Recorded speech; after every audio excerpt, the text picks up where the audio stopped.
Hi hello ನಮಸ್ತೆ ಎಲ್ಲರೂ ಹೇಗಿದ್ದೀರಾ? ಐ ಹೋಪ್ ಎಲ್ಲರೂ ಚೆನ್ನಾಗಿರ್ತೀರಾ ಅಂತ ಹೇಳಿ welcome back to my YouTube channel Roopa Suresh creative vlog. ನಾನು ನಿಮ್ಮೆಲ್ಲರ ಪ್ರೀತಿಯ ರೂಪಾ ಸುರೇಶ್. ಸೊ ನನ್ನ ಇವತ್ತಿನ ವ್ಲಾಗಲ್ಲಿ ಏನಪ್ಪ ಅಂತ ಹೇಳಿದ್ರೆ, ಚಾಮುಂಡೇಶ್ವರಿ ವಾರ್ಧತಿ ಅಂದರೆ ಚಾಮುಂಡೇಶ್ವರಿಯ ಜನ್ಮದಿನೋತ್ಸವದ ದಿನ ನಾವೆಲ್ಲರೂ ಹೊರಗಡೆ ಹೋಗೋಣ ಅಂತ, ಅಂದರೆ ದೇವಸ್ಥಾನಕ್ಕೆಲ್ಲಾದರೂ ಹೋಗೋಣ ಅಂತ ಅಂದ್ಕೊಂಡ್ವಿ. ಆ್ಯಕ್ಚುಲಿ ಚಾಮುಂಡಿ ಬೆಟ್ಟಕ್ಕೆ ಹೋಗಬೇಕು ಅಂತ ಇತ್ತು, ಬಟ್ ಅಲ್ಲಿ ಇವಾಗಿರೋ ರಶಲ್ಲಿ ನಾವು ದೇವ್ರ ದರ್ಶನ ಮಾಡೋದು ತುಂಬಾ ಕಷ್ಟ. ಹಾಗೆ ನಾವಿಲ್ಲಿಂದ ಅಲ್ಲಿಗೆ ಟ್ರಾವೆಲ್ ಮಾಡ್ಕೊಂಡು ಹೋಗಿ ದರ್ಶನ ಮಾಡಿ ಮತ್ತೆ ವಾಪಸ್ ಬರೋದಂದರೆ ಕಷ್ಟ ಆಗುತ್ತೆ. ಹಾಗಾಗಿ ಇಲ್ಲೇ ಎಲ್ಲಾದರೂ ಕರ್ಕೊಂಡು ಹೋಗೋಣ ಅಂತ ಹೇಳಿ ಅಂದ್ಕೊಂಡೆ. ಎಲ್ಲರೂ ಹೇಳ್ತಾಯಿದ್ರು, ನೀನು ಅಷ್ಟು ದಿವಸದಿಂದ ಎಲ್ಲ ಸುತ್ತಾಡ್ಬಿಟ್ಟು ಬಂದಿದ್ಯಾ, ನಮ್ಮನ್ನೆಲ್ಲರನ್ನೂ ಕರ್ಕೊಂಡು ಹೋಗಲ್ವಾ ಅಂತ ಹೇಳಿಬಿಟ್ಟು. ಅದಕ್ಕೆ ಇವತ್ತು ನಮ್ಮ ಮನೆ ದೇವರು ಶ್ರೀ ಮಲ್ಲಿಕಾರ್ಜುನ ಸ್ವಾಮಿ ಮತ್ತು ಭ್ರಮರಾಂಬ ದೇವ್ರನ್ನ ದರ್ಶನ ಮಾಡ್ಕೊಂಬರೋಣ ಅಂತ ಹೇಳಿ ಮುಡುಕ್ತೆರೆಗೆ ಕರ್ಕೊಂಬಂದೆ ನಾನು ಎಲ್ಲರನ್ನೂ ಕೂಡ. ಸೊ ಇಲ್ಲಿ ಬಂದು ನಾವು ದೇವರಿಗೆ ಧೂಪ ಎಲ್ಲ ಹಾಕಿ ಅಲ್ಲಿಂದ ನಾವು ಮೆಟ್ಲನ್ನ ಹತ್ಕೊಂಡು ಮೇಲ್ಗಡೆ ಹೋಗ್ತಾ ಇದ್ವಿ. ಇವಾಗ ನಾನು ಒಂದು 9 ಮೆಟ್ಲವರೆಗೂ ಪ್ರತಿಯೊಂದು ಮೆಟ್ಲನ್ನು ನಮಸ್ಕಾರ ಮಾಡಿಕೊಂಡು ಹತ್ತದೆ. ಅಂದರೆ ನಾವು 2 ಮಂತ್ಸು ಬೆಟ್ಟನ ಹತ್ತೋ ಹಾಗಿರಲ್ಲ, ಫೆಬ್ರವರಿ ಟೈಮಲ್ಲಿ. ಅದಾದಮೇಲೆ ಮೇ ತಿಂಗಳಲ್ಲಿ ನಾವು ಬೆಟ್ಟನ ಹತ್ತಬೇಕಾಗಿತ್ತು. ಆ ಟೈಮಲ್ಲಿ ನಾವು ಬೆಟ್ಟ ಹತ್ತಿರಲಿಲ್ಲ. ಅವತ್ತು ಕೂಡ ತುಂಬ ರಶ್ ಇತ್ತು, ದೇವ್ರ ದರ್ಶನ ಮಾಡಲಿಕ್ಕಾಗಲ್ಲ ಅಂತ ಹೇಳಿ ಅರ್ಧದ ತನಕ ಮಾತ್ರ ಬೆಟ್ಟನ ಹತ್ಬಿಟ್ಟು ಕೆಳಗಡೆ ಇಳಿದ್ಬಿಟ್ಟಿದ್ವಿ. ಹಾಗಾಗಿ ನಾನು ಇದು ಫಸ್ಟು ಹತ್ತುತ್ತಾ ಇದ್ದೆ. ಹಾಗಾಗಿ 9 ಮೆಟ್ಲುಗಳನ್ನ ನಮಸ್ಕಾರ ಮಾಡಿಕೊಂಡು ಹತ್ತದೆ. ಆನಂತರ ಎಲ್ಲರೂ ಕೂಡ ಮೆಟ್ಲನ್ನ ಹತ್ಕೊಂಡು ಮೇಲ್ಗಡೆ ಬಂದ್ವಿ. ಮೇಲ್ಗಡೆ ಬಂದರೆ ನಮಗೆ ಇಲ್ಲಿ ಫಸ್ಟು ಕಾಲಭೈರವೇಶ್ವರ ಸ್ವಾಮಿಯ ಒಂದು ಚಿಕ್ಕ ಗುಡಿ ಸಿಗುತ್ತೆ. ಅಲ್ಲಿ ನಾವು ದೇವರಿಗೆ ನಮಸ್ಕಾರ ಮಾಡಿಕೊಂಡು ಮಂಗಳಾರತಿ ಎಲ್ಲ ತಗೊಂಡು ಆನಂತರ ಅಲ್ಲಿ 101 ಮೆಟ್ಲಿದೆ. 101 ಮೆಟ್ಲ ಹತ್ರ ಅಲ್ಲಿ ನಾವು ಅರಿಶಿನ, ಕುಂಕುಮ, ಹೂವು ಹಾಕಿ ಗಂಧದ ಕಡ್ಡಿ, ಕರ್ಪೂರ ಎಲ್ಲದನ್ನು ಕೂಡ ಬೆಳಗಿಸಿ ಆನಂತರ ನಾವು ಅಲ್ಲಿಂದ ಮುಂದುವರಿಯೋದು. ಸೊ ಅದೇ ರೀತಿ ನಾವು ಯಾವಾಗ ಬಂದರೂ ಕೂಡ ಇದೇ ರೀತಿಯೇ ಮಾಡೋದು ಪ್ರತಿ ಸಲ ಕೂಡ. ಸೊ ಈ ಸಲನೂ ಅದನ್ನೇ ಫಾಲೋ ಮಾಡಿದ್ವಿ. ಸೊ ಇಲ್ಲಿ ಪಾದದ ಹತ್ರ ನೋಡಿ, ನೀವು ನೋಡ್ತಾ ಇರೋ ಹಂಗೆ ಅರಿಶಿನ, ಕುಂಕುಮ, ಹೂವು, ಗಂಧದ ಕಡ್ಡಿ, ಕರ್ಪೂರ ಎಲ್ಲ ಹಾಕಿ ಪೂಜೆನ ಮಾಡಿಕೊಂಡು ಆನಂತರ ನಾವು ಇನ್ನೂ ಒಂದಷ್ಟು ಮೆಟ್ಲುಗಳಿದೆ, ಅದನ್ನು ಹತ್ಕೊಂಡು ಹೋಗ್ತಾ ಇದ್ದೀವಿ. ಇಲ್ಲಿ 101 ಮೆಟ್ಲು ಏನು ಕಾಣಿಸ್ತಾ ಇದೆ ನಿಮಗೆ, ನಾವು ಚಿಕ್ಕವರಿರುವಾಗ ಇಲ್ಲೇ ಹತ್ಕೊಂಡು ದೇವಸ್ಥಾನಕ್ಕೆ ಡೈರೆಕ್ಟಾಗಿ ಹೋಗ್ತಾ ಇದ್ವಿ. ಇವಾಗ ಅದನ್ನು ಬರೀ ಪೂಜೆಗೆ ಮಾತ್ರ ಮೀಸಲಿಟ್ಟಿದ್ದಾರೆ. ಅಲ್ಲಿ ಇವಾಗ ಯಾರನ್ನೂ ಹತ್ಲಿಕ್ಕೆ ಬಿಡಲ್ಲ. ನಾವು ಒಳಗಡೆಯಿಂದ ಹೋಗಿ ಅಲ್ಲಿ ಪೂಜೆಗೆ ಮಾತ್ರ ಹೋಗ್ಬೋದು ಅಷ್ಟೇನೆ. ಸೊ ಇಲ್ಲಿ ಪಕ್ಕದಲ್ಲೇ ಇವಾಗ ಒಂದಷ್ಟು ಮೆಟ್ಲುಗಳನ್ನ ಮಾಡಿದ್ದಾರೆ. ಅಲ್ಲೆಲ್ಲ ಹತ್ಕೊಂಡು ನಾವು ಮುಂದಕ್ಕೆ ಹೋದ್ವಿ. ಅಲ್ಲೋಗಿ ನೋಡಿದ್ಮೇಲೆ ಗೊತ್ತಾಯಿತು ಇಲ್ಲಿ ಎಷ್ಟೊಂದು ಜನ ಬಂದಿದ್ದಾರೆ ಅಂತ. ನಾವು ಅಂದ್ಕೊಂಡ್ವಿ ಇವತ್ತು ಯಾರೂ ಇಲ್ಲ, ಜನ ಫುಲ್ ಖಾಲಿ ಹೊಡಿತಾ ಇದೆಯಲ್ಲ ಅಂತ. ಬಟ್ ಮೇಲ್ಗಡೆ ಒಂದಷ್ಟು ಜನ ಇದ್ದರು. ಸೊ ನಾವಲ್ಲಿ ಫಸ್ಟ್ ಹೋದಾಗ ಅಂದ್ಕೊಂಡ್ವಿ ಅಲ್ಲಿ ಮಲ್ಲಿಕಾರ್ಜುನ ಸ್ವಾಮಿ ದೇವಸ್ಥಾನ ಕ್ಲೋಸ್ ಮಾಡಿದರು. ಅಂದರೆ ಅಲ್ಲೇ ಕೆಲಸ ಮಾಡ್ತಾ ಇರೋದ್ರಿಂದ ತುಂಬ ಧೂಳಾಗ್ತಾಯಿತ್ತು, ಅಲ್ಲಿ ಕುತ್ಕೊಳ್ಳೋಕ್ಕಾಗ್ತಿಲ್ಲ ಅಂತ ಅಂದ್ಬಿಟ್ಟು ಮಲ್ಲಿಕಾರ್ಜುನ ಸ್ವಾಮಿ ದೇವಸ್ಥಾನನ ಕ್ಲೋಸ್ ಮಾಡಿಬಿಟ್ಟಿದ್ರು. ಸೊ ನಾವು ಅಂದ್ಕೊಂಡ್ವಿ ಅಯ್ಯೋ ದರ್ಶನ ಆಗಲಿಲ್ವಲ್ಲ ಅಂತ ಅಂದ್ಕೊಂಡ್ವಿ. ಆಮೇಲೆ ಭ್ರಮರಾಂಬ ತಾಯಿದು ಓಪನ್ ಇತ್ತು, ಅಲ್ಲಿ ದೇವ್ರದ್ದು ದರ್ಶನ ಮಾಡಿದ್ವಿ. ಅಲ್ಲಿ 2 ಗೋಪುರ ಕಾಣಿಸ್ತಾ ಇದೆ ನೋಡಿ, ಅಲ್ಲಿ ಒಂದು ಮಲ್ಲಿಕಾರ್ಜುನ ಸ್ವಾಮಿ ದೇವಸ್ಥಾನ ಇದೆ ಮತ್ತು ಒಂದು ಭ್ರಮರಾಂಬಿಕೆ ದೇವಸ್ಥಾನ ಇದೆ. ಸೊ ಭ್ರಮರಾಂಬಿಕೆ ದೇವಸ್ಥಾನ ಓಪನ್ ಇತ್ತು, ಅಲ್ಲಿಗೆ ಹೋದ್ವಿ ನಾವು. ಅಲ್ಲಿ ತಾಯಿದು ದರ್ಶನ ಮಾಡೋಣ ಅಂತ ಅಂದ್ಬಿಟ್ಟು ಹೋದ್ವಿ. ನಮ್ಮ ಚಿಕ್ಕತ್ತೆ ಅಲ್ಲಿ ಮಡ್ಲಕ್ಕಿ ಕೊಡಲಿಕ್ಕೆ ಅಂತ ಅಂದ್ಬಿಟ್ಟು ಎಲ್ಲದನ್ನು ತೊಗೊಬಂದಿದ್ರು. ಅಕ್ಕಿ, ಬೆಲ್ಲ ಮತ್ತು ಬಳೆಗಳು, ಬ್ಲೌಸ್ ಪೀಸ್ ಎಲ್ಲ ತೊಗೊಬಂದಿದ್ರು. ಸೊ ಅದನ್ನೆಲ್ಲ ಒಂದು ತಟ್ಟೆನಲ್ಲಿ ಹಾಕ್ಕೊಂಡು ಕೊಟ್ಟು ಎಲ್ಲರೂ ಪೂಜೆ ಎಲ್ಲ ಮಾಡಿಸ್ಕೊಂಡು ಮಂಗಳಾರತಿ ಎಲ್ಲ ತಗೊಂಡು ಬಂದ್ವಿ. ಅಲ್ಲಿ ನಾನು ತಾಯಿದೊಂದು ಫೋಟೋ ಅಥವಾ ವಿಡಿಯೋ ಮಾಡ್ಕೋಬೇಕಂತ ಮಾಡ್ತಾಯಿದ್ದೆ. ಫೋಟೋ ತೆಗಿಯೋಕ್ಕೆ ಹೋದರೆ ಅಲ್ಲಿ ಅರ್ಚಕರು ಫೋಟೋ ತೆಗಿಬಾರ್ದಮ್ಮ ಅಂತ ಹೇಳಿದ್ರು. ಅದಕ್ಕೆ ಸರಿ ಆಯಿತು, ಅಟ್ಲೀಸ್ಟ್ ಒಂದು ವಿಡಿಯೋ ಮಾಡ್ಕೊಳ್ಳೋಣ ನನ್ನ ವ್ಯೂವರ್ಸಿಗೆ ಒಂದು ಸ್ವಲ್ಪ ತೋರಿಸ್ಲಿಕ್ಕೆ ಅಂತ ಹೇಳ್ಬಿಟ್ಟು ಅವ್ರಿಗೆ ಗೊತ್ತಾಗದಿರೋ ಥರ ಸ್ವಲ್ಪ ಆದಷ್ಟು ವಿಡಿಯೋನ ಮಾಡಿದ್ದೀನಿ. ಸರಿ ಕಾಣಿಸ್ತಿಲ್ಲ, ಆದರೂ ಸ್ವಲ್ಪ ವಿಡಿಯೋನ ಮಾಡಿದ್ದೀನಿ. ಸೊ ನೀವು ಕೂಡ ತಾಯಿಯ ದರ್ಶನನ ಮಾಡ್ಕೊಳ್ಳಿ. ಭ್ರಮರಾಂಬ ತಾಯಿನ ದರ್ಶನ ಏನೋ ಮಾಡಾಯಿತು, ಆದರೆ ಮಲ್ಲಿಕಾರ್ಜುನ ಸ್ವಾಮಿ ದರ್ಶನ ಆಗಲಿಲ್ವಲ್ಲ ಅಂತ ಯೋಚನೆ ಮಾಡ್ತಾಯಿದ್ವಿ. ಅಷ್ಟರಲ್ಲಿ ಅಲ್ಲಿ ಅರ್ಚಕರು ಬಂದುಬಿಟ್ಟು ಓಪನ್ ಮಾಡ್ತೀನಿ ಬನ್ನಿ ದರ್ಶನ ಮಾಡ್ಕೊಳ್ಳಿ ಅಂತ ಹೇಳಿದ್ರು. ಅಂದರೆ ಅಲ್ಲಿ ದೇವಸ್ಥಾನದ ಪಕ್ಕದಲ್ಲೇ ಕೆಲಸ ಮಾಡ್ತಾ ಇದ್ದಿದ್ದರಿಂದ ಅವರು ಧೂಳಾಗ್ತಾಯಿದೆ, ಡಿಸ್ಟರ್ಬ್ ಆಗ್ತಾಯಿದೆ ಅಂತ ಹೇಳಿಬಿಟ್ಟು ಕ್ಲೋಸ್ ಮಾಡಿದರು ಅಷ್ಟೇ. ಸೊ ಬನ್ನಿ ಬೇಗ ದರ್ಶನ ಮಾಡ್ಕೊಳ್ಳಿ ಅಂತ ಹೇಳಿ ಕರೆದ್ರು. ಆವಾಗ ನಾವೆಲ್ಲರೂ ಹೋಗ್ಬಿಟ್ಟು ದೇವ್ರನ್ನ ದರ್ಶನ ಮಾಡ್ಕೊಂಡು ಬಂದ್ವಿ. ಅಮ್ಮನವ್ರ ದರ್ಶನ ಕೂಡ ತುಂಬಾ ಚೆನ್ನಾಗಿ ಆಯಿತು. ಹಾಗೆ ಮಲ್ಲಿಕಾರ್ಜುನ ಸ್ವಾಮಿ ದರ್ಶನ ಕೂಡ ತುಂಬಾ ಚೆನ್ನಾಗಿ ಆಯಿತು. ತುಂಬ ಹತ್ರದಿಂದ ದರ್ಶನ ಆಯಿತು. ನಾವು ಇನ್ನೂ ನೆಕ್ಸ್ಟ್ ಏನಾದರೂ ಬಂದರೆ ಇಷ್ಟು ಹತ್ರದಿಂದ ನಮಗೆ ದರ್ಶನ ಸಿಗೋದೇ ಇಲ್ಲ. ಯಾಕಂದರೆ ದೇವಸ್ಥಾನ ಎಲ್ಲ ಕಟ್ಟಿರ್ತಾರೆ, ಆವಾಗ ಒಂದು ಏನು ಲೈನ್ಸ್ ಅಂತ ಮಾಡಿರ್ತಾರೆ, ಕಂಬಿ ಹಾಕಿರ್ತಾರೆ, ಅದರಿಂದ ನಿಂತ್ಕೊಂಡು ನಾವು ದೇವ್ರನ್ನ ದರ್ಶನ ಮಾಡಬೇಕು. ಇವಾಗಂತೂ ತುಂಬ ಹತ್ರದಿಂದ ದರ್ಶನ ಆಗುತ್ತೆ. ಸೊ ನಾವು ದೇವ್ರನ್ನ ದರ್ಶನ ಮಾಡಿಕೊಂಡು ನಮಸ್ಕಾರ ಎಲ್ಲ ಮಾಡಿಕೊಂಡು ಆನಂತರ ನಾವು ಇಲ್ಲಿ 101 ಮೆಟ್ಲಿದೆಯಲ್ಲ ಅಲ್ಲಿಗೆ ಬಂದರೆ ನಮಗೆ ಈ ರೀತಿ ಒಂದು ಬ್ಯೂಟಿಫುಲ್ ವ್ಯೂ ಸಿಗುತ್ತೆ. ಸೊ ಅದನ್ನು ಕೂಡ ನೋಡಿಕೊಂಡು ನಾವು ಹಾಗೆ ಒಂದು ರೌಂಡ್ ಬಂದ್ವಿ. ಅಲ್ಲಿ ಹಿಂದೆಗಡೆ ನಾಗರಕಲ್ಲೆಲ್ಲ ಇತ್ತು. ಸೊ ಅಲ್ಲೆಲ್ಲ ವೀಡಿಯೋ ಮಾಡಬೇಡಿ ಅಂತ ಹೇಳ್ತಾ ಇರ್ತಾರೆ. ಹಾಗಾಗಿ ನಾನು ಏನು ವೀಡಿಯೋ ಮಾಡಲಿಕ್ಕೆ ಹೋಗಲಿಲ್ಲ. ಸುಮ್ಮನೆ ಯಾಕೆ ಅವ್ರ ಹತ್ರ ಎಲ್ಲ ಬೈಸ್ಕೊಳ್ಳೋದು ಅಂತ ಹೇಳಿ ಮತ್ತೆ ಬರ್ತಾಯಿದ್ವಿ. ಬರ್ತಾ ಹಾಗೆ ಅಲ್ಲೊಂದಷ್ಟು ಜನ ಕೂತಿರ್ತಾರಲ್ವ ವಯಸ್ಸಾದವರು. ಸೊ ಅವ್ರಿಗೆ ನಮ್ಮ ಕೈಯಲ್ಲಾಗಿದ್ದು ಸಹಾಯನ ಅದು ₹1 ಆಗಲಿ ನಾವು ಮಾಡೋದು ಸಹಾಯನೇ. ನಾವು 1000 ಕೊಟ್ಟರೆ ಮಾತ್ರ ಸಹಾಯ ಅಲ್ಲ. ಸೊ ನಮ್ಮ ಕೈಯಲ್ಲಾಗಿದ್ದನ್ನು ಕೊಟ್ಟು ಬರ್ತಾಯಿದ್ವಿ ಕೆಳಗಡೆ. ಎಷ್ಟು ಉದ್ರವೇ ನೋಡಿ. ಆಂಜನೇಯಂಗೆ ಇಷ್ಟವಾದು ಇಷ್ಟ. ಮತ್ತೆ ಇದು ಕಾಲುವೆ ಮೇಲೆ ಬರುತ್ತೆ, ಎಲ್ಲಿ ಬರುತ್ತೋ ಗೊತ್ತಿಲ್ಲ. ಕಾಲುವೆ ಯಾವ ಕಾಲುವೆ ಅದು ಎಲ್ಲಿ ಒಳೆದಲ್ಲ, ಕಾಲುವೆ ಇದು ಒಳೆದಲ್ಲ. ಬೆಟ್ಟಳ್ಳಿ ಆ ಕಡೆ ಅಲ್ಲಿ ಕೆಳಗಡೆ ಹೋಗ್ಬೋದು. ಎಷ್ಟು ಮೇಲಕ್ಕೆ ಬಂತ ನೋಡಿ. ಸೊ ಇವಾಗ ಎಲ್ಲರೂ ಕೆಳಗಡೆ ಬರ್ತಾಯಿದ್ದೀವಿ. ಎಲ್ಲರೂ ಕೆಳಗಡೆ ಬಂದು ಕುತ್ಕೊಂಡು ಪ್ರಸಾದ ತಿನ್ನೋಣ ಅಂತ. ಅಂದರೆ ಸುನಿ ಅಕ್ಕ ಮನೆಯಿಂದನೇ ಸಜ್ಜಿಗೆನ ಮಾಡ್ಕೊಂಬಂದಿದ್ರು. ಹಾಗಾಗಿ ಅಲ್ಲೆಲ್ಲರೂ ಒಂದು ಕಡೆ ಕುತ್ಕೊಂಡು ಸಜ್ಜಿಗೆ ತಿಂದ್ವಿ. ಹಾಗೆ ಸೀಬೆ ಹಣ್ಣು ಅದು ಇದು ಏನೇನೋ ಇತ್ತು ತಿನ್ನಲಿಕ್ಕೆ. ಸೊ ಕುತ್ಕೊಂಡು ಎಲ್ಲರೂ ಒಂದು ಕಡೆ ಕುತ್ಕೊಂಡು ಅದನ್ನೆಲ್ಲ ತಿಂದ್ವಿ. ತಿಂದ್ಬಿಟ್ಟು ಸ್ವಲ್ಪ ನೀರಿಗೆಲ್ಲ ಕುಡ್ಕೊಂಡು ರಿಲ್ಯಾಕ್ಸ್ ಮಾಡಿಕೊಂಡು ಹೊರಡೋಣ ಅಂತ ಅಂದ್ಕೊಂಡ್ವಿ. ಸೊ ಅಲ್ಲಿ ಒಂದು ಆಡು ಮರಿ ಬಂತು. ನಾವು ತಿಂತಾ ಕುತ್ಕೊಂಡಿರ್ಬೇಕಾದ್ರೆ ಒಂದಷ್ಟೆಲ್ಲ ಚಲಾಪಿಲಿ ಮಾಡ್ತು. ಸೊ ಅಲ್ಲಿಂದ ಎದ್ದು ಮುಡುಕುತ್ತೆರೆಯಲ್ಲಿ ಯಾವಾಗ್ಲೂ ಅಲ್ಲಿ ಉಪ್ಪಿನ ಪುರಿ ಮತ್ತು ಮಿಕ್ಸ್ಚರು ತುಂಬಾ ಫೇಮಸ್ಸು. ಹಾಗಾಗಿ ಅದನ್ನು ತೊಗೊಳ್ಳೋಣ ಅಂತ ಹೇಳ್ಬಿಟ್ಟು ನಮ್ಮ ಅತ್ತೆಯವರೆಲ್ಲ ಹೋಗಿ ತೊಗೊಂಬಂದರು. ನಾವು ಯಾವಾಗಲೇ ಆದ್ರೂ ಮುಡುಕ್ತೆರೆಗೆ ಹೋಗ್ತೀವಿ ಅಂದರೆ ಅಲ್ಲಿಂದ ಖಾರ ತೊಗೊಂಬನ್ನಿ ಅಂತ ಕೇಳೋರೆಲ್ಲರೂ ಸಹ ಆವಾಗಿನ ಇದರಲ್ಲಿ. ಸೊ ಹಾಗಾಗಿ ಅಲ್ಲಿ ಹೋಗಿ ಎಲ್ಲರೂ ಕಡಲೆಪುರಿನ ತೊಗೊಬಂದರು. ನಮ್ಮದು ಒಂದು 12-12ವರೆಗೆಲ್ಲ ಇಲ್ಲಿ ದರ್ಶನ ಎಲ್ಲ ಮುಗೀತು. ಇನ್ನು ನಮಗೆ ಟೈಮ್ ಇತ್ತು, ಅದಕ್ಕೆ ಎಲ್ಲಿ ಹೋಗೋದು ಅಂತ ಅಂದ್ಕೊಂಡ್ವಿ. ಆಮೇಲೆ ತಲಕಾಡಲ್ಲಿ ಚಾಮುಂಡೇಶ್ವರಿ ದೇವಸ್ಥಾನ ಕೂಡ ಇದೆ. ಸೊ ಅಲ್ಲಿಗೆ ಹೋಗೋಣ ಅಂತೇಳಿ ತಲಕಾಡಿಗೆ ಬಂದ್ವಿ ಫಸ್ಟು. ಆದರೆ ತಲಕಾಡಲ್ಲಿ ಸರ್ಕಲಲ್ಲೇ ದೇವಿನ ಕೂರಿಸಿ ಪೂಜೆ ಎಲ್ಲ ಮಾಡಿ ಪ್ರಸಾದ ಎಲ್ಲ ಕೊಡ್ತಾಯಿದ್ರು. ಸೊ ನಾವು ಅಲ್ಲಿ ಹೋಗಿ ದೇವರಿಗೆ ನಮಸ್ಕಾರ ಮಾಡಿಕೊಂಡು ಅಲ್ಲಿ ಮಂಗಳಾರತಿ ಎಲ್ಲ ತಗೊಂಡು ಹಾಗೆ ಅಲ್ಲಿ ಅಕ್ಷತೆ ಎಲ್ಲ ಹಾಕ್ಲಿಕ್ಕೆ ಅಂತ ಹೇಳಿ ಹೂವು ಅಕ್ಷತೆ ಎಲ್ಲ ಇಟ್ಟಿದ್ರು. ಸೊ ದೇವರಿಗೆ ನಾವು ಹೂವು ಅಕ್ಷತೆ ಎಲ್ಲ ಹಾಕಿಬಿಟ್ಟು ಅಲ್ಲಿ ಒಂದು ಸೆಲ್ಫಿ ಒಂದು ವಿಡಿಯೋ ಎಲ್ಲ ಮಾಡಿಕೊಂಡು ಆನಂತರ ನಾವು ಹಳೇಬೀದಿ ಅಂತ ಹೇಳ್ತೀವಿ. ಸೊ ಅಲ್ಲಿ ಚಾಮುಂಡೇಶ್ವರಿ ದೇವಸ್ಥಾನ ಇರೋದು, ಅಲ್ಲಿಗೆ ಹೋಗೋಣ ಅಂತ ಹೇಳಿ ಹೊರಟ್ವಿ ಎಲ್ಲರೂ ಕೂಡ. ಇವತ್ತು ಚಾಮುಂಡೇಶ್ವರಿ ತಾಯಿಯ ವಾರದತ್ತಿ ಇರೋದ್ರಿಂದ ಎಲ್ಲ ಕಡೆ ಅಲಂಕಾರ ಅಂತೂ ತುಂಬಾ ಚೆನ್ನಾಗಿ ಮಾಡಿದರು ದೇವಿಗೆ. ಸೊ ನಾವಿಲ್ಲಿ ಚೌಡೇಶ್ವರಿ ದೇವಸ್ಥಾನಕ್ಕೆ ಬಂದ್ವಿ.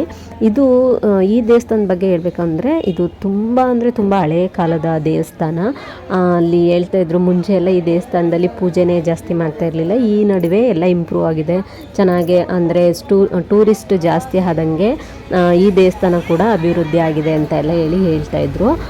ತಲಕಾಡಲ್ಲಿ ನಾವು ಪಂಚಲಿಂಗಗಳನ್ನ ಏನು ದರ್ಶನ ಮಾಡ್ತೀವಲ್ವ ಆ ದರ್ಶನಕ್ಕೆ ಬಂದವರೆಲ್ಲ ಇಲ್ಲಿಗೂ ಕೂಡ ಬರ್ತಾರೆ. ಸೊ ಇಲ್ಲಿ ದೇವರಂತೂ ತುಂಬಾ ಚೆನ್ನಾಗಿದೆ, ತುಂಬ ಅದ್ಭುತವಾಗಿದೆ ಅಂತ ಹೇಳ್ಬೋದು. ನಾನು ತುಂಬ ಸಲ ಹೋಗಿದ್ದೀನಿ. ಸೊ ಇವತ್ತು ಇವ್ರನ್ನೆಲ್ಲರನ್ನೂ ಕರ್ಕೊಂಡು ಬಂದೆ. ನೀವು ನೋಡ್ಬೋದು ಇಲ್ಲಿ ನಾವು ತಲೆ ತಗ್ಗಿಸ್ಕೊಂಡೇ ದೇವರ ದರ್ಶನಕ್ಕೆ ಹೋಗಬೇಕು. ಅಂದರೆ ಆವಾಗಿನ ಕಾಲದ ದೇವಸ್ಥಾನ ಆಗಿರೋದ್ರಿಂದ ಬಾಗಿಲೆಲ್ಲ ತುಂಬ ಚಿಕ್ಕದಿರುತ್ತೆ. ಸೊ ನಾವು ತಲೆ ಬಗ್ಗಿಸ್ಕೊಂಡೇ ಹೋಗಬೇಕು ಒಳಗಡೆ. ಅಲ್ಲಿ ದೇವಿನ ನಾವು ನೋಡಬೇಕಾದ್ರೂ ಕೂಡ ಅಷ್ಟೇ ತಲೆ ತೆಗ್ಸಿನೇ ನಾವು ನೋಡಬೇಕು. ಹಾಗೆ ನೀವಿಲ್ಲಿ ಚಾಮುಂಡೇಶ್ವರಿ ದೇವ್ರನ್ನ ನೋಡಿ ಅಲ್ಲಿ ಕೆಳಗಡೆ ಮಹಿಷಾಸುರ ಸ್ವಾಮಿಯ ವಿಗ್ರಹ ಕೂಡ ಇದೆ. ಅಂದರೆ ಮಲಗಿರೋ ಥರನೇ ಇದೆ. ಮಲಗಿರೋರ ಮೇಲೆ ಅವರು ದೇವಿ ಕಾಲನ್ನ ಇಟ್ಟಿರೋದು ಮತ್ತು ತ್ರಿಶೂಲನ್ನು ಇಟ್ಕೊಂಡಿರೋದು. ಸೊ ಅದೇ ಥರನೇ ಇಲ್ಲಿ ಇರೋದು ದೇವಿ ವಿಗ್ರಹ. ನಾನು ಝೂಮ್ ಹಾಕ್ಲಿಕ್ಕೆ ಟ್ರೈ ಮಾಡಿದೆ. ಅಲ್ಲಿ ಬ್ಲ್ಯಾಕ್ ಕಲರ್ ಕಾಣಿಸ್ತಾ ಇದೆ ನೋಡಿ. ನಾನು ಮತ್ತೆ ಸ್ವಲ್ಪ ಝೂಮ್ ಮಾಡಿ ತೋರಿಸ್ತೀನಿ ನೋಡಿ. ಅಲ್ಲಿ ಬ್ಲ್ಯಾಕ್ ಕಲರಲ್ಲಿ ಕಾಣಿಸ್ತಾ ಇರೋದು ಮಹಿಷಾಸುರ ಸ್ವಾಮಿಯ ವಿಗ್ರಹ. ಸೊ ಅವರನ್ನು ಪಾದದಡಿಯಲ್ಲಿಟ್ಟು ಕಾಲನ್ನ ತುಳಿದು ನಿಂತಿರೋ ಥರನೇ ಇಲ್ಲಿ ದೇವಿ ವಿಗ್ರಹ ಇರೋದು. ಸೊ ನೋಡಿ ನಮಗಂತೂ ತುಂಬಾ ಖುಷಿಯಾಯಿತು. ಸೊ ಇದು ಉತ್ಸವ ಮೂರ್ತಿ ಹೊರಗಡೆ ಇಟ್ಟಿರ್ತಾರೆ. ಉತ್ಸವ ಏನಾದರೂ ಇರುವಾಗ ಈ ದೇವಿನ ಮೆರವಣಿಗೆ ಥರ ಮಾಡ್ತಾರೆ. ಸೊ ನಾವಲ್ಲಿ ದೇವ್ರ ದರ್ಶನ ಎಲ್ಲ ಮಾಡಿಕೊಂಡು ಅಲ್ಲಿ ಕೂಡ ಪ್ರಸಾದ ಎಲ್ಲ ಕೊಡ್ತಾಯಿದ್ರು. ಎಲ್ಲರೂ ಕೂಡ ಪ್ರಸಾದನ ತಗೊಂಡು ಪ್ರಸಾದ ತಿನ್ನೋಣ ಅಂತೇಳಿ ಎಲ್ಲರೂ ಒಂದು ಕಡೆ ಕುತ್ಕೊಂಡು ಪ್ರಸಾದ ಎಲ್ಲ ತಿಂತಾಯಿದ್ವಿ. ಆವಾಗ ನನ್ನ ಒಂದಷ್ಟು ಫ್ರೆಂಡ್ಸ್ ಅಂತ ಹೇಳಬೇಕು, ಕಸ್ಟಮರ್ಸ್ ಅಂತ ಹೇಳಬೇಕು ಗೊತ್ತಿಲ್ಲ, ಆದರೆ ಅಲ್ಲಿ ಎಲ್ಲರೂ ಹೇಳ್ತಾಯಿದ್ರು ಫ್ರೆಂಡ್ಸ್ ಅಂತ ಹೇಳು ಅಂತ ಹೇಳ್ಬಿಟ್ಟು. ಸೊ ಇವರಿಷ್ಟು ಜನ ನನ್ನ ಫ್ರೆಂಡ್ಸು. ಸೊ ಫ್ರೆಂಡ್ಸಿಗಿಂತ ಏನು ಹೇಳಬೇಕು ಗೊತ್ತಿಲ್ಲ, ನನ್ನ ಹ್ಯಾಪಿ ಕಸ್ಟಮರ್ಸು. ಎಷ್ಟು ಲೇಟಾಗಿ ಕೊಡ್ತೀನಿ ಅಂತ ಗೊತ್ತಿದ್ರು ಕೂಡ ನನ್ನನ್ನೇ ಹುಡ್ಕೊಂಡು ಬಂದು ನನಗೆ ಬಟ್ಟೆ ಕೊಡುವಂಥ ಫ್ರೆಂಡ್ಸು. ಸೊ ಅವರೆಲ್ಲರೂ ಕೂಡ ಸಿಕ್ಕಿದ್ದು ಖುಷಿ ಆಯಿತು. ಸೊ ಅವ್ರ ಜೊತೆ ಎಲ್ಲ ಮಾತಾಡಿಕೊಂಡು ಒಂದು ಸೆಲ್ಫಿ ತೊಗೊಂಡು ಒಂದು ವಿಡಿಯೋ ಎಲ್ಲ ಮಾಡಿಕೊಂಡೆ. ಆನಂತರ ಇಲ್ಲಿ ನಾವು ದೇವಸ್ಥಾನಕ್ಕೆ ಹೋಗಿದ್ವಲ್ವ, ಇದು ತಲ್ಕಾಡಲ್ಲಿ ಇರುವಂಥದ್ದು ಪಂಚಲಿಂಗಗಳು ಅಂತ ನಾನೇನು ಹೇಳಿದೆ ಅಲ್ವಾ, ಅದೇ ಜಾಗದಲ್ಲಿ ಬರುವಂಥದ್ದು ಇದು ದೇವಸ್ಥಾನ. ಸೊ ಇಲ್ಲಿ ನಾವು ಎಲ್ಲ ಕಡೆ ನೋಡಿದ್ರೂ ಕೂಡ ಮರಳೆ ಸಿಗತ್ತೆ ನಮಗೆ. ನೀವೆಲ್ಲರೂ ಕೇಳೇ ಇರ್ತೀರ, ಮೈಸೂರು ರಾಜರ ಮನೆತನದ ಸ್ಟೋರಿ ಬರುವಾಗ ಬರುತ್ತೆ, ತಲಕಾಡು ಮರಳಾಗಲಿ ಮಾಲಂಗಿ ಮಡುವಾಗಲಿ ಮೈಸೂರು ಅರಸರಿಗೆ ಆಗದೇ ಇರಲಿ ಅಂತ ಅಲುಮೇಲಮ್ಮ ಶಾಪ ಕೊಟ್ಟಿದ್ದು. ಅದೇ ಕಾರಣಕ್ಕೆ ಇಲ್ಲಿ ಯಾವಾಗಲೂ ಮರಳು ಇದ್ದೇ ಇರತ್ತೆ. ಸೊ ನಾವು ಇದನ್ನೆಲ್ಲ ಮುಗಿಸ್ಕೊಂಡು ಅಲ್ಲೇ ಕೂತಿರ್ಬೇಕಾದ್ರೆ ಅಲ್ಲಿ ಒಬ್ಬರು ಸೀರಿಯಲ್ ನಟಿ ಬಂದರು.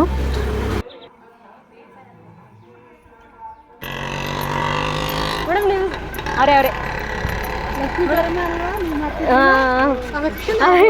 ಯಾವ ಸೀರಿಯಲ್ ಮಾಡ್ತಾ ಇಲ್ಲ? ಕರಿಮಣಿ. ಕರಿಮಣಿಲಿ ಮಾಡ್ತಾ ಇದ್ದೀರಲ್ಲ. ಇವರು ಲಕ್ಷ್ಮೀ ಬಾರಮ್ಮ ಧಾರಾವಾಹಿಯಲ್ಲಿ ಚಂದು ಅವ್ರ ಅಮ್ಮನ ಕ್ಯಾರೆಕ್ಟರ್ನ ಮಾಡಿದರು. ಅದು ನೆನಪಾಗಿ ಮಾತಾಡ್ಸೋಣ ಅಂತ ಹೋದ್ವಿ. ಆಮೇಲೆ ಗೊತ್ತಾಯ್ತು ಅವ್ರು ಇವಾಗ ಕರಿಮಣಿ ಸೀರಿಯಲಲ್ಲಿ ಕೂಡ ಮಾಡ್ತಾ ಇದ್ದಾರೆ ಅಂತ ಹೇಳಿ. ಸೊ ಅವರು ಕಾರಲ್ಲಿ ಕೂತಿದ್ರು, ನಾವು ಮಾತಾಡ್ಸ್ಲಿಕ್ಕೆ ಅಂತ ಹೋದ್ವಿ. ಆಮೇಲೆ ಅಲ್ಲೇ ಕಾರಲ್ಲಿ ಕೂತಿರುವಾಗಲೇ ಫೋಟೋ ತೆಗಿಯೋಕೆ ಹೋದೆ ನಾನು. ಆಮೇಲೆ ಹಿರಿಯಮ್ಮ ಪರವಾಗಿಲ್ಲ ಕೆಳಗಡೆ ಬರ್ತೀನಿ ಅಂತ ಹೇಳಿ ಕೆಳಗಡೆ ಬಂದು ನಮ್ಮನ್ನು ಚೆನ್ನಾಗಿ ಮಾತಾಡ್ಸಿದ್ರು.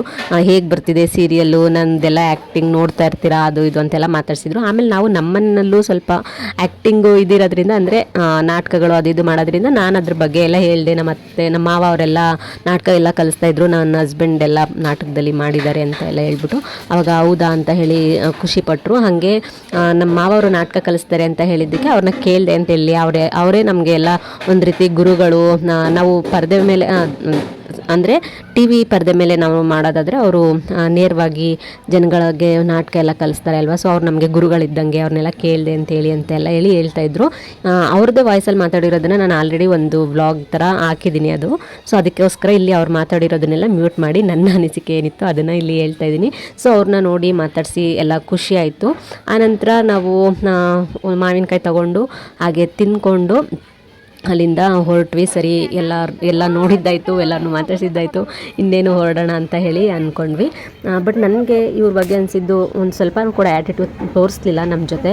ಸೊ ಖುಷಿ ಆಯಿತು. ಅದಕ್ಕೆ ನಾನು ಅವ್ರ ಕಾರ್ ಹತ್ತುವಾಗೆಲ್ಲ ವೀಡಿಯೋನ ಮಾಡಿಕೊಂಡೆ. ಅಲ್ಲಿಂದ ಮತ್ತು ತಲಕಾಡಿಗೆ ಹೋಗಿದ್ವಿ ಅಂತಂದಮೇಲೆ ಅಲ್ಲಿ ವೈದ್ಯನಾಥೇಶ್ವರ ದೇವಸ್ಥಾನಕ್ಕೆ ಹೋಗದೆ ಇದ್ದರೆ ಹೇಗೆ ಅಂತ ಹೇಳ್ಬಿಟ್ಟು ತಲಕಾಡಲ್ಲಿರುವಂಥ ವೈದ್ಯನಾಥೇಶ್ವರ ಸ್ವಾಮಿ ದೇವಸ್ಥಾನಕ್ಕೆ ಹೋದ್ವಿ. ಬಟ್ ವಿಪರ್ಯಾಸ ಅಂದರೆ ಅಲ್ಲಿ ಡೋರ್ ಕ್ಲೋಸ್ ಮಾಡಿಬಿಟ್ಟಿದ್ರು, ಆದರೂ ದೇವ್ರು ಕಾಣಿಸುತ್ತೆ ನೋಡಬಹುದು ಅಂತ ಹೇಳಿದ್ರು. ಹಾಗಾಗಿ ಒಳಗಡೆ ಹೋಗಿ ಅಲ್ಲಿ ಬಾಗ್ಲ ಹತ್ರ ಒಂದು ಕಿಂಡಿನ ಬಿಟ್ಟಿದ್ದಾರೆ, ಅಲ್ಲಿ ನಾವು ದೇವ್ರನ್ನ ನೋಡ್ಬೋದು. ಹಾಗಾಗಿ ಹೋಗಿ ಅಲ್ಲಿ ದೇವ್ರಿಗೆ ನಮಸ್ಕಾರನ ಮಾಡ್ಕೊಂಡ್ವಿ. ಸೊ ನೀವಿಲ್ಲಿ ಏನು ಶಿಲೆ ನೋಡ್ತಾ ಇದ್ದೀರಲ್ವಾ, ಅಲ್ಲಿ ಹೊಟ್ಟೆ ಭಾಗನ ನೋಡಿದ್ರೆ ನಿಮಗೆ ಹಸುವಿನ ಮುಖದ ಥರ ಕಾಣಿಸುತ್ತೆ. ಸೊ ಅದನ್ನೆಲ್ಲ ಅಲ್ಲಿ ಗೈಡೆನ್ಸ್ಗಳು ಹೇಳ್ಕೊಡ್ತಾರೆ. ಅಲ್ಲಿ ಬರೋವಂಥ ಟೂರಿಸ್ಟಿಗೆ ಅವರು ಎಕ್ಸ್ಪ್ಲೈನ್ ಮಾಡ್ತಾ ಇರ್ತಾರೆ. ನಮಗೆ ಅಷ್ಟೊಂದು ಆ ರೀತಿ ಎಕ್ಸ್ಪ್ಲೈನ್ ಮಾಡ್ಲಿಕ್ಕೆ ಬರಲ್ಲ. ಸೊ ನಮ್ಮ ಅತ್ತೆಯವ್ರನ್ನೆಲ್ಲ ತುಂಬ ದಿವಸ ಆದಮೇಲೆ ತಲಕಾಡಿಗೆ ಕರ್ಕೊಂಡೋಗಿದ್ದು, ಹಂಗಾಗಿ ಅವರು ಎಲ್ಲದನ್ನು ಕೂಡ ರೌಂಡ್ ನೋಡಿಕೊಂಡು ನೋಡ್ತಾಯಿದ್ರು.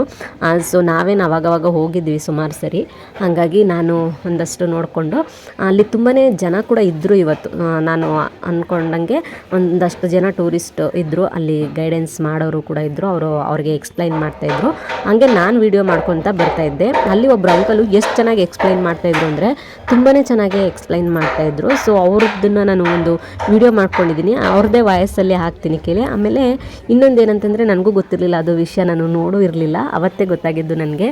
ಚೋಳರ ಕಾಲದಲ್ಲೂ ಕೂಡ ಅಯ್ಯಪ್ಪ ಸ್ವಾಮಿ ಇದ್ದರು ಅಂತ ಹೇಳಿದ್ರು ಅವರು.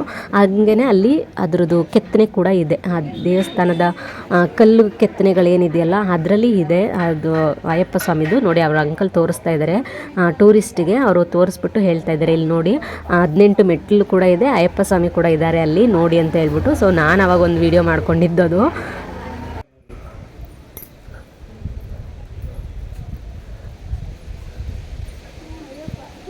ಒಳ್ಳೆ 18 ಕೊಡಿ ಮೇಡಮ್ಮ ಕೆಳಗಡೆ.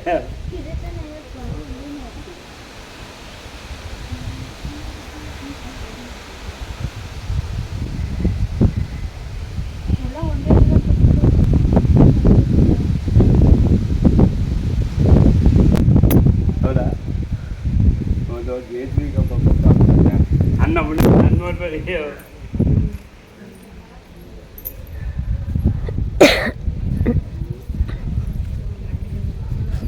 ಮೇಡಮ್ಮ ನೋಡವ, ಇದು ನಾಗಕೊಂಡಲ ಚೋಳ. ನಾಗ ಅಂದರೆ 5 ತಲೆ ಸರ್ಪ, ಕೊಂಡಲ ಅಂದರೆ ಬೆಳೆ ರಿಂಗು, ಒಂದೇ ಕಣ್ಣಲ್ಲಿ ಮಾಡಿರೋದು. Not another stone, only one single stone. ಇದು ಚೋಳ ಆರ್ಕಿಟೆಕ್ಚರ್ ನೋಡಿ. ಆವಿನ ಬಾಲಾಗಿದೆ. ಇದು ಒಂದೇ ಕಲ್ಲಲ್ಲಿ ಕೆತ್ತನೆ ಮಾಡಿರುವಂಥ 7 ಎಡೆ ಸರ್ಪ ಮತ್ತು ರಿಂಗು. ಸೊ ಅದನ್ನು ಕೂಡ ಎಕ್ಸ್ಪ್ಲೈನ್ ಮಾಡಿದ್ರು ಅವರು. ಅದನ್ನೆಲ್ಲ ನೋಡಿಕೊಂಡು ನಾವು ಒಂದು ರೀಲ್ಸ್ ಮಾಡೋಣ ಅಂತ ಹೇಳಿ ಟ್ರೈ ಮಾಡಿ ಒಂದು ರೀಲ್ಸ್ನ ವಿಡಿಯೋ ಮಾಡಿಕೊಂಡೆ. ಅದೆಲ್ಲ ಆಗಿದ್ಮೇಲೆ ಸರಿ ಹೊರಡೋಣ ಅಂತ ಹೇಳಿ ಇನ್ನೊಂದು ಅಲ್ಲಿ ವೀರಭದ್ರೇಶ್ವರ ದೇವಸ್ಥಾನ ಇದೆ, ಅಲ್ಲಿಗೆ ಹೋಗೋಣ ಅಂತ ಹೊರಟ್ವಿ. ಸ್ವಾಮಿ ದೇವಸ್ಥಾನ ನೀವು ಹೋಗಿದ್ರಿ, ನಾವು ಹೋಗಿಲ್ವಲ್ಲ.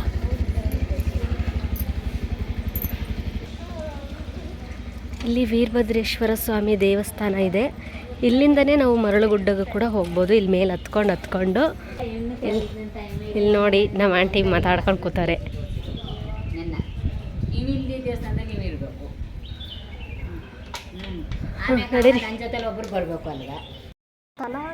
ತಲಕಾಡು ಅಂತ ಹೆಸರು ಬರೋದಕ್ಕೆ ಮುಖ್ಯ ಕಾರಣ ನೋಡಿ, ಇಲ್ಲಿ ತಲ ಮತ್ತು ಈ ಕಡೆ ಕಾಡ, ಇದೆರಡನ್ನು ಸೇರಿಸಿ ತಲಕಾಡ ಅಂತ ಮಾಡಿರೋದು.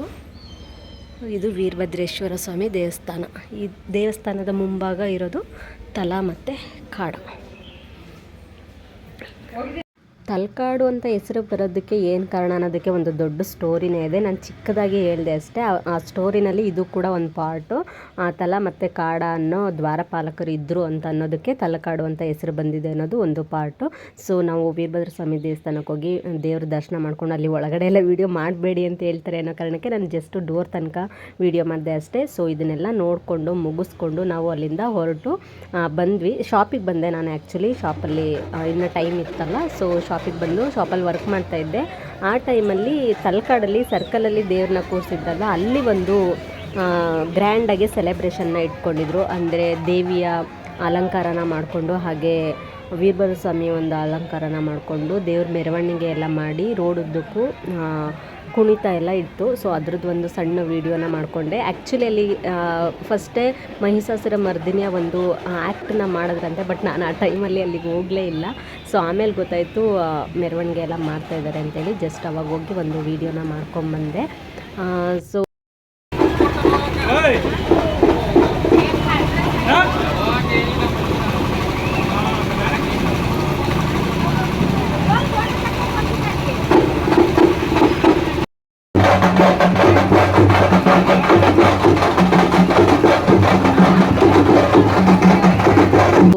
ಇದು ಚಾಮುಂಡೇಶ್ವರಿಯ ವಾರ್ಧಕ್ಯ ದಿನ ನಮ್ಮ ತಲಕಾಡಲ್ಲಿ ನಡೆದಂತಹ ಒಂದು ಹಬ್ಬ ಅಂತ ಹೇಳ್ಬೋದು, ಅಥವಾ ಒಂದು ಆಚರಣೆ ಅಂತ ಹೇಳ್ಬೋದು. ಇದಿಷ್ಟು ಎಷ್ಟು ಸಾಧ್ಯ ಆಯಿತು ಇವತ್ತು ಅಷ್ಟು ವೀಡಿಯೋಗಳನ್ನ ಮಾಡಿಕೊಂಡು ಎಲ್ಲದನ್ನು ಕೂಡ ವೀಡಿಯೋದಲ್ಲಿ ಸೇರಿಸಿದ್ದೀನಿ.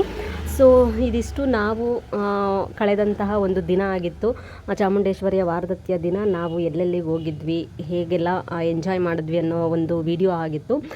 ಐ ಹೋಪ್ ನಿಮಗೆಲ್ಲರಿಗೂ ಈ ವಿಡಿಯೋ ಇಷ್ಟ ಆಯಿತು ಅಂತ ಭಾವಿಸ್ತೀನಿ. ಇಷ್ಟ ಆಗಿದ್ದರೆ ಗೊತ್ತಲ್ಲ, ಪ್ಲೀಸ್ ಲೈಕ್ ಮಾಡಿ, ಹಾಗೆ ನಿಮ್ಮ ಫ್ರೆಂಡ್ಸ್ ಆ್ಯಂಡ್ ಫ್ಯಾಮಿಲಿಗೆ ಶೇರ್ನ ಮಾಡಿ. ವಿಡಿಯೋ ಬಗ್ಗೆ ಏನು ಅನ್ನಿಸ್ತು, ನಾನು ಏನು ಸರಿಪಡಿಸ್ಕೊಬೇಕು ಅನ್ನೋದ್ರ ಬಗ್ಗೆ ಕಮೆಂಟನ್ನು ಮಾಡಿ ಅಂತ ತಿಳಿಸ್ತಾ ನನ್ನ ಇವತ್ತಿನ ಈ ವ್ಲಾಗ್ನ ಇಲ್ಲಿಗೆ ಎಂಡ್ ಮಾಡ್ತಾಯಿದ್ದೀನಿ. Thank you for watching friends. Bye, take care.